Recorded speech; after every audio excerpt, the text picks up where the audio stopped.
Yeah. Yeah. So you came back from Portugal. You're back in, you said Jordan, South Utah? Jordan. South Jordan, It's just a Utah. suburb of Salt Lake City. Oh, okay. And you set up shop again, or did you already have the So this practice? time I came back and I worked for somebody, and then after a year bought the practice. Okay. Okay. And how did things go from there? So the first year back is a rough transition trying to get back in. But once I bought it, took over, started really exercising my specialty. Though I've got a very deep love, respect, and still a specialty I feel for general health and wellness for the topics we discussed. Yeah. But in practice, my other specialty is auto accident injury and rehab. And just like in the medical world, there's several medical doctors, but you wouldn't go to a podiatrist, a foot doctor for brain surgery. They're both medical doctors, but have vastly different training. Right. There are doctors that are certified and trained in personal injury, meaning car accident injuries, how to properly rehab them, how to document them properly, because it's a medical legal case. And if you don't document things properly, then the attorneys don't have the leverage they need to help the patients get the restitution they deserve. So so I've written a whole book on that. It's a pretty powerful book, because it's the only book I know published on the planet that talks about kids in car accidents, because the research that is out there addresses, there's live occupants. We put in crash tests, crash cars into and measure the physics applied to the human body, but nobody will do that for a kid. Why would we want to? So then it's a question of, well, how do we, because the insurance adjusters will say, oh, kids don't get hurt in car accidents. Well, of course they do. They have the same physical forces applied to their body as their parents do. There's reasons why these kids don't elicit the symptoms the same way we do. There's anatomical, physiological reasons that is. However, degenerative arthritis starts at the point of trauma. So then these kids have arthritis in their 20s and stuff, but the insurance companies will just brush it under. Oh, no, you're a kid, you'll be fine. Well, no, it's going to affect them in their future. So they should get the care that they deserve while they're a kid. Don't just brush them under and say, oh, kids will be all right. So it addresses the adults, the kids, the physics, the intercare between medical doctors, chiropractors, physical therapists, massage therapists, how we handle these cases properly and do our job documenting and rehabbing these patients, because 50% of people are never the same after a car accident. And if they don't get the care they need and the care they deserve, and it isn't handled properly, it catches up with them later. And it's totally preventable if we just do the right stuff. Well, it's preventable most of the time. There are some people that their injuries are brutal and life-changing. But for the most part, if it's handled properly, we can prevent those problems. And so that's my other passion. It sounds like it.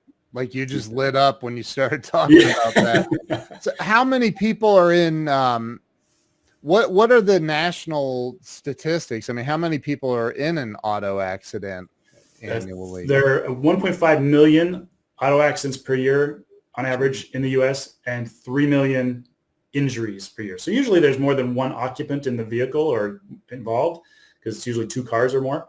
Yeah. So it's a lot of injuries. Wow. Do you find that a lot of those injuries go unaddressed? Absolutely. A lot of people think, oh, I'll be fine. It'll heal on its own. That's the first problem. The second problem is they don't go to the right doctors that work up, diagnose, and treat according to the research guidelines. They're just, oh, yeah, you just need a couple massages, or you just need a couple of adjustments, or a little bit of physical therapy, or I'll just, here, take these. This is the worst one. Take these anti-inflammatory and muscle relaxers. It'll be fine in a couple weeks. Okay, let's cover up the symptoms while your body heals wrong. Yeah. So again, I'm not saying those aren't useful at times, but they're useful to get the symptoms under control while they're getting the therapy to help break up the scar tissue and help the body heal properly. When I say break up the scar tissue, all of our tissues are parallel fibers, but when we have an injury, we get scar tissue, which is crisscross fibers, which takes up more space.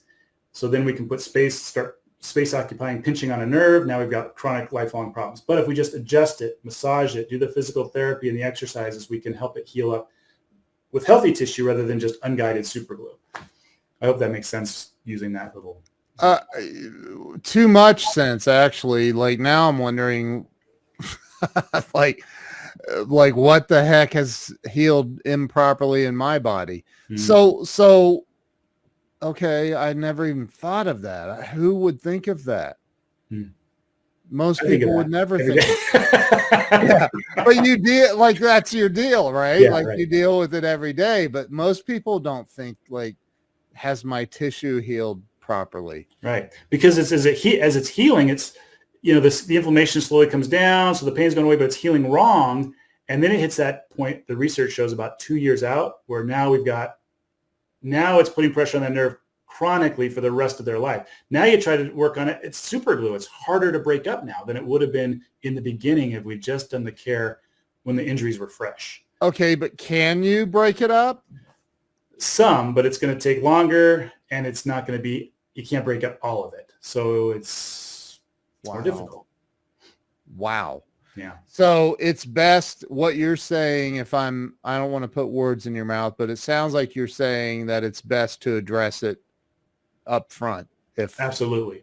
The key thing is we all know somebody, or we're all going to either ourselves or know somebody we love or work with that's going to be in a car accident where it's a sheer force going through our spine. We're designed for walking and running, compressive forces in those discs. They're shock absorbers, but they can't handle a sheer force of more than 5 miles an hour, 8 Gs, or they're going to get injured.